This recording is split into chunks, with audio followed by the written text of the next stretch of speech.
Pakhtunkhwa's Finance Minister Muzammil Aslam walked out of a National Finance Commission (NFC) meeting this week. But here is the questions everyone asking: why and what does the province actually want?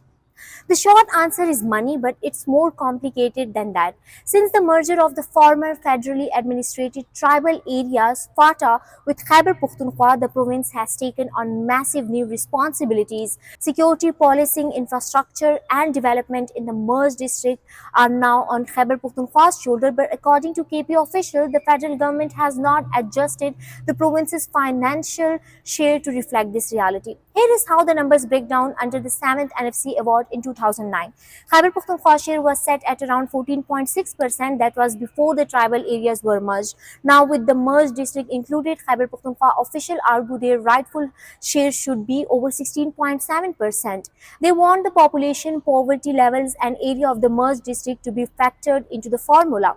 The province says it's not asking for charity, it's asking for what it's owed under the existing formula.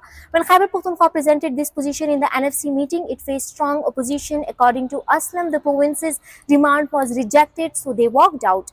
The timing mattered, as Khyber Pakhtunkhwa officials say the federal government is already withholding funds that belong to the province, around Rs 90 billion from various taxes. Meanwhile, the province has been managing its expenditure within its own resources. Muzammil Aslam made it clear that the issue is not about politics, it's about the entire province, and he called for a united provincial front to press the case. The pre-budget debate in the Khyber Pakhtunkhwa Assembly also saw sharp criticism from the opposition. Pakistan People's Party lawmaker Ahmed Kundi accused the provincial government of not effectively advocating for Khyber Pakhtunkhwa case, but Aslam stood by the walkout, saying the province position was clear and the rejection left no other option. So where does this leave things? The NFC award determines how federal revenues are distributed among the province without Khyber Pakhtunkhwa's demands being addressed. The standoff could delay or complicate the next award. For now, Khyber Pakhtunkhwa has made its own position clear. The merger of tribal areas must be reflected in its financial share, and until that happens, they are not sitting quiet.